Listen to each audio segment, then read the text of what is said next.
ओम शांति।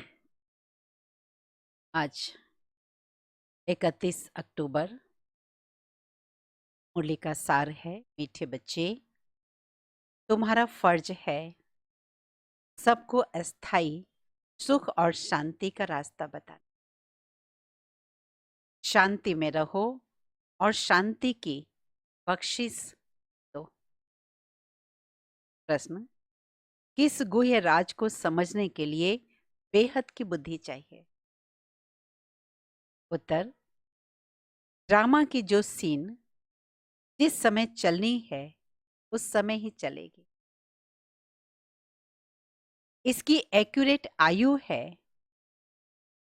बाप भी अपने टाइम पर, एक्यूरेट टाइम पर आते हैं। इसमें 1 सेकंड का भी फर्क नहीं पड़ सकता। पूरे 5000 वर्ष के बाद बाप आकर प्रवेश करते हैं। यह गुह्य राज समझने के लिए बेहद की बुद्धि चाहिए। गीत है, बदल जाए दुनिया न बदलेंगे हम। ओम शांति। रूहानी बच्चों प्रति रूहानी बाप बैठ समझाते हैं, बच्चों को रास्ता बताते हैं शांति धाम और सुख धाम का। इस समय सब मनुष्य विश्व में शांति चाहते हैं। हर एक इंडिविजुअल भी चाहते हैं और विश्व में भी शांति चाहते हैं। हर एक कहते हैं मन की शांति चाहिए। अब वह तो कहां से मिल सकती है? शांति का सागर तो बाप ही है जिससे वर्षा मिल सकता है। इंडिविजुअल भी मिलता है, होलसेल में भी मिलता है, यानी सबको मिलता है। जो बच्चे पढ़ते हैं समझ सकते हैं हम शांति का वर्षा लेने अपना पुरुषार्थ भी कर रहे हैं और औरों को भी रास्ता बता रहे हैं। विश्व में शांति तो होनी ही है, चाहे कोई वर्षा लेने आवे व न आवे। बच्चों का फर्ज है, सब बच्चों को शांति देना है। यह समझ नहीं सकते 2-4 को वर्षा मिलने से क्या होगा। कोई को रास्ता बताया जाता है, परंतु निश्चय न होने के कारण दूसरों को आप समान बना नहीं सकते। जो निश्चय बुद्धि है वह समझते हैं बाबा से हमको वर मिल रहा है। वरदान देते हैं ना, आयुष्मान भव, धनवान भव कहते हैं। सिर्फ कहने से आशीर्वाद नहीं मिल सकते। आशीर्वाद मांगते हैं तो उनको समझाया जाता है तुमको शांति चाहिए तो ऐसे ऐसे पुरुषार्थ करो, मेहनत से सब कुछ मिलेगा। भक्ति मार्ग में कितनी आशीर्वाद लेते हैं।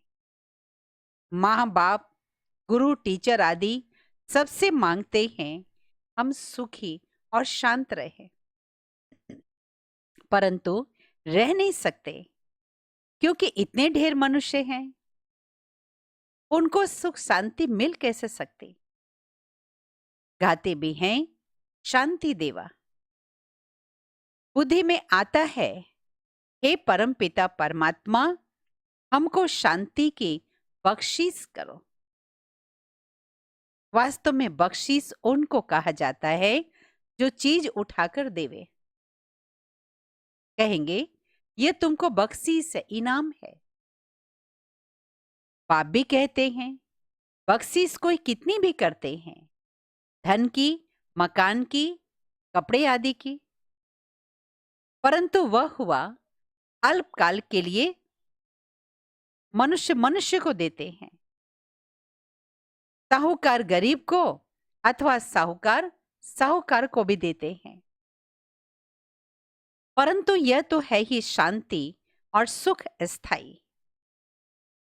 यहां तो कोई एक जन्म के लिए भी शांति सुख दे नहीं सकते क्योंकि उनके पास है ही नहीं। देने वाला एक ही बाप है। इस बात को बच्चों को भी अच्छी तरह समझना है। कई बार नई नई आत्माएं ऊपर से सृष्टि पर अवतरित होती है। उनकी कुछ विशेषताएं किसी को दिखती है, तो कोई कोई बाबा के बच्चे भी प्रभावित हो जाते कि ये तो विशेष आत्मा है। परंतु नहीं, नई नई आत्मा आई है इसलिए विशेषता दिखती है। परंतु यहाँ का वातावरण इतना तमो प्रधान है कि जल्दी वो भी तमो प्रधान बन जाते, किसी का कल्याण मनुष्य कर नहीं सकते। वह साधु संत आदि के पास जाते हैं, क्योंकि भक्ति मार्ग है ना, तो फेरा फिराते रहते हैं। वह सब है अल्पकाल के लिए पुरुषार्थ। तुम बच्चों को अभी वह सब तुम बच्चों का अभी वह सब बंद हो जाता है। तुम लिखते भी हो, बेहद के बाप से 100% सुख शांति पवित्रता का वर्षा पा सकते हैं। यह 100% अपवित्रता, दुख, अशांति है। परंतु मनुष्य नहीं समझते। कहते हैं ऋषि मुनि आदि तो सब पवित्र है, परंतु पैदाइश तो फिर भी विषय होती है ना। मूल बात यह है, रावण राज्य में पवित्रता हो न सके। पवित्रता, सुख आदि सबका सागर एक बाप है।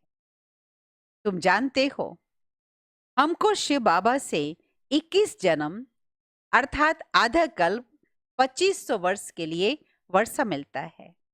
यह तो गारंटी है। आधा कल्प सुखधाम, आधा कल्प दुखधाम।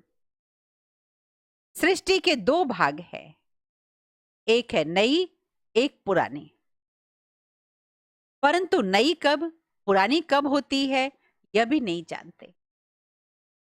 झाड़ की आयु इतनी एक्यूरेट बता न सके। अभी बाप द्वारा तुम इस झाड़ को जानते हो। यह 5000 वर्ष का पुराना झाड़ है।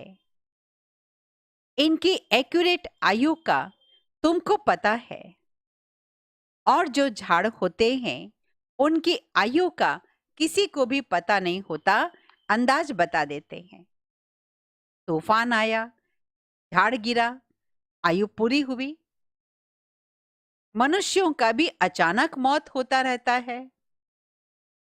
इस बेहज के झाड़ की आयु पूरी 5000 वर्ष है। इसमें एक दिन न कम न जास्ती हो सकता।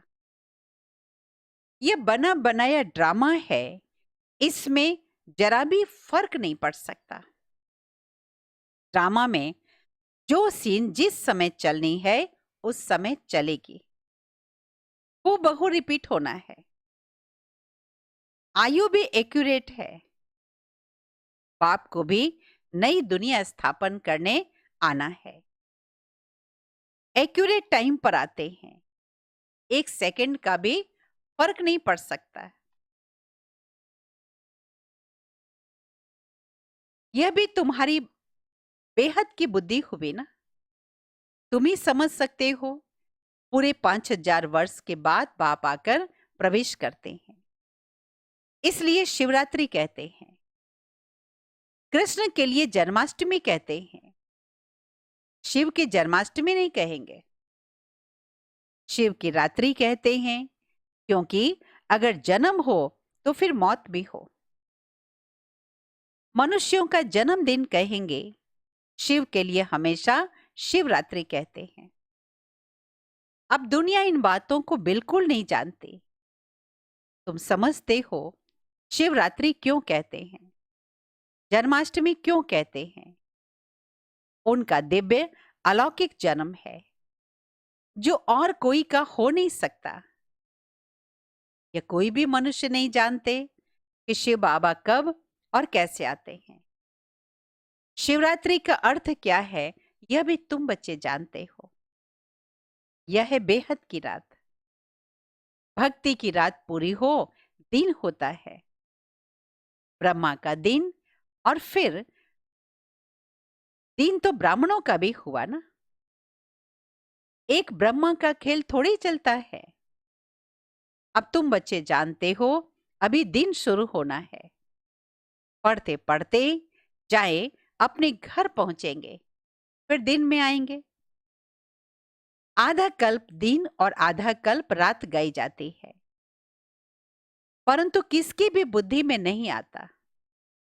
वो लोग तो कहेंगे कलयुग की आयु 40,000 वर्ष बाकी है, सत्युग की लाखों वर्ष है। फिर आधा कल्प आधा आधा का हिसाब ठहरता नहीं। कल्प की आयु को कोई भी नहीं जानते। तुम सारे विश्व के आदि मध्य अंत को जानते हो। यह 5,000 वर्ष के बाद सृष्टि चक्र लगाती है। विश्व तो है ही, उसमें पार्ट बजाते बजाते मनुष्य ही तंग हो जाते हैं। यह क्या आवागमन है? अगर 84 लाख जन्मों का आवागमन होता तो पता नहीं क्या होता। न जानने के कारण कल्प की आयु भी बढ़ा दी है। अभी तुम बच्चे बाप से सम्मुख पढ़ रहे हो, अंदर में वासना आती है। हम प्रैक्टिकल में बाप के सामने बैठे हैं। पुरुषोत्तम संगम युग को भी जरूर आना है। कब आता है, कैसे आता है, यह भी कोई नहीं जानते। तुम बच्चे जानते हो तो कितना गदगद होना चाहिए। तुम ही कल्प कल्प बाप से वर्षा लेते हो, अर्थात माया पर जीत पाते हो, फिर हारते हो। यह है बेहद की हार और जीत। उन राजाओं की तो बहुत ही हार और जीत होती रहती है। अनेक लड़ाइयां लगी रहती है। छोटी सी लड़ाई लगती है तो कह देते अब हमने जीता। अरे क्या जीता? थोड़े से टुकड़े को जीता ना। बड़ी लड़ाई में हारते हैं तो फिर झंडा गिरा देते हैं। पहले पहले तो एक राजा होता है, फिर और वृद्धि होती रहती है। पहले पहले इन लक्ष्मी नारायण का राज्य था, फिर और राजाएं आने शुरू हुए, जैसे पोप का दिखाते हैं। पहले एक था, फिर नंबरवार और पोप भी बैठते गए। किसके मृत्यु का कोई भी ठिकाना नहीं है ना। तुम बच्चे जानते हो हमको बाबा अमर बना रहे हैं, अमरपुरी का मालिक बना रहे हैं, तो कितनी खुशी होनी चाहिए। यह है मृत्यु लोक, वह है अमर लोक। इन बातों को नया कोई भी समझ न सके, उनको मजा ही नहीं आएगा जितना पुरानों को आएगा। दिन प्रतिदिन वृद्धि को पाते रहते हैं, निश्चय पक्का होता जाता है, परंतु इसमें सहनशीलता भी बहुत होनी चाहिए। निश्चय बुद्धि होने में भी सहनशीलता बहुत होनी चाहिए। यह तो आसुरी दुनिया है ना, कोई दुख देने में देरी नहीं करते। तुम्हारी आत्मा कहती है हम अभी बाबा की श्रीमत पर चल रहे हैं, हम अभी संगम युग पर हैं, बाकी सब है कलयुग में। हम अभी पुरुषोत्तम बन रहे हैं, इसलिए सहन कर रहे हैं। हम अभी बाबा की श्रीमत पर है, हम अभी संगम युग पर है, वह कलयुग में है। हम अभी पुरुषोत्तम बन रहे हैं। पुरुषोत्तम पढ़ाई से ही बनते हैं, पढ़ाई से चीफ जस्टिस आदि बनते हैं। तुमको बाप पढ़ाते हैं, इस पढ़ाई से ही अपने पुरुषार्थ अनुसार पद पाते हैं। जितना जो पढ़ेंगे उतना ग्रेड मिलेगी। इसमें राजाई की ग्रेड है, वैसे उस पढ़ाई में राजाई की ग्रेड नहीं होती। तुम जानते हो हम राजाओं का राजा बन रहे हैं, तो कितनी खुशी होनी चाहिए। हम डबल सिरताज बहुत ऊंच बनते हैं। भगवान बाप हमको पढ़ाते हैं, कभी कोई समझ न सके कि निराकार कैसे आकर पढ़ाते हैं। मनुष्य पुकारते भी हैं, हे पतित पावन, आकर हमको पावन बनाओ, फिर भी पावन नहीं बनते। पाप कहते हैं काम महान शत्रु है। तुम एक तरफ पुकारते हो, हे पतित पावन आओ, अभी मैं आया हूं, कहता हूं बच्चे पतित पना छोड़ दो, तो तुम छोड़ते क्यों नहीं हो? ऐसे थोड़ी पाप तुमको पावन बनावे और तुम फिर पतित बनते रहो। ढेर ऐसे पतित बनते हैं। कोई सत्य बताते, बाबा यह भूल हो गई। कहते हैं बाबा कि कोई भी पाप कर्म हो जाए तो फौरन बताओ। कोई सच कोई झूठ बोलते हैं, कौन पूछते हैं? मैं थोड़ी एक एक के अंदर को बैठकर जानूंगा, यह तो हो ना सके। मैं आता ही हूं सिर्फ राय देने। पावन नहीं बनेंगे तो तुम्हारा ही नुकसान होगा। मेहनत कर पावन से पतित बन जाएंगे तो की कमाई सारी चट हो जाएगी। लज्जा आएगी। हम खुद ही पतित बन पड़े हैं, फिर दूसरों को कैसे कहेंगे कि पावन बनो? अंदर खाएगा कि हमने कितना फरमान का उल्लंघन किया है। यहां तुम बाप से डायरेक्ट प्रतिज्ञा करते हो। जानते हो बाबा हमको सुख धाम शांति धाम का मालिक बना रहे हैं। हाजिर नाजिर है, हम उनके सम्मुख बैठे हैं। इसमें पहले यह नॉलेज थोड़ी थी, न कोई गुरु ही था जिसने नॉलेज दी। अगर गुरु होता तो सिर्फ एक को ज्ञान थोड़ी देते। गुरुओं के फॉलोअर्स तो बहुत होते हैं ना, एक थोड़ी होगा। ये सब समझने की बातें हैं। सतगुरु तो एक ही है। वह सबको रास्ता बताते हैं, फिर दूसरे को बतलाते हैं हम। तुम सबको कहते हो बाप को याद करो, बस ऊंचते ऊंच बाप को याद करने से उच्च पद मिलेगा। तुम राजाओं के राजा बनते हो, तुम्हारे पास अनगिनत धन होगा। तुम अपनी झोली भरते हो ना, तुम जानते हो बाबा हमारी झोली भरपूर भर रहे हैं। कहते हैं कुबेर के पास बहुत धन था। वास्तव में तुम हर एक कुबेर हो।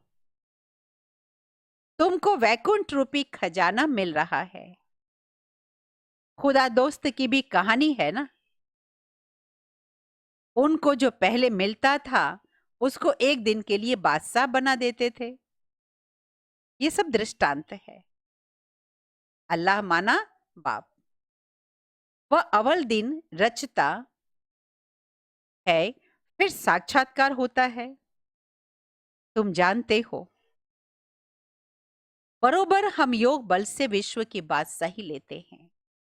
अच्छा, मीठे मीठे सिकिलधे बच्चों प्रति माता पिता बाप दादा का याद प्यार और गुड मॉर्निंग। रूहानी बाप की रूहानी बच्चों को नमस्ते। रूहानी बच्चों की रूहानी बाप दादा को याद प्यार गुड मॉर्निंग, नमस्ते नमस्ते नमस्ते। धारणा के लिए मुख्य सार। पहली पॉइंट, इस आसुरी दुनिया में बहुत बहुत सहनशील बनकर रहना है। कोई गाली दे दुख दे तो भी सहन करना है। बाप की श्रीमत कभी भी नहीं छोड़नी। दूसरी पॉइंट, डायरेक्ट बाप ने पावन बनने का फरमान किया है, इसलिए कभी भी पतित नहीं बनना है। कभी कोई पाप हो तो छिपाना नहीं है। वरदान, परमात्म मिलन द्वारा रो रिहान का सही रेस्पॉन्स प्राप्त करने वाले बाप समान बहुरूपी भव। परमात्म मिलन द्वारा रो रिहान का सही रेस्पॉन्स प्राप्त करने वाले बाप समान बहुरूपी भव। जैसे बाप बहुरूपी है, सेकंड में निराकार से आकारी वस्त्र धारण कर लेते हैं। ऐसे आप भी इस मिट्टी के ड्रेस को छोड़ आकारी ड्रेस, फरिश्ता ड्रेस, चमकीली ड्रेस पहन लो, तो सहज मिलन भी होगा और रूह रेहान का क्लियर रिस्पॉन्ड समझ में आ जाएगा। क्योंकि यह ड्रेस पुरानी दुनिया की वृत्ति और वाइब्रेशन से, माया के वाटर या फायर से प्रूफ है। इसमें माया इंटरफेयर नहीं कर सकते। स्लोगन दृढ़ता असंभव से भी संभव करा देती है। दृढ़ता असंभव से भी संभव करा देती। ओम शांति।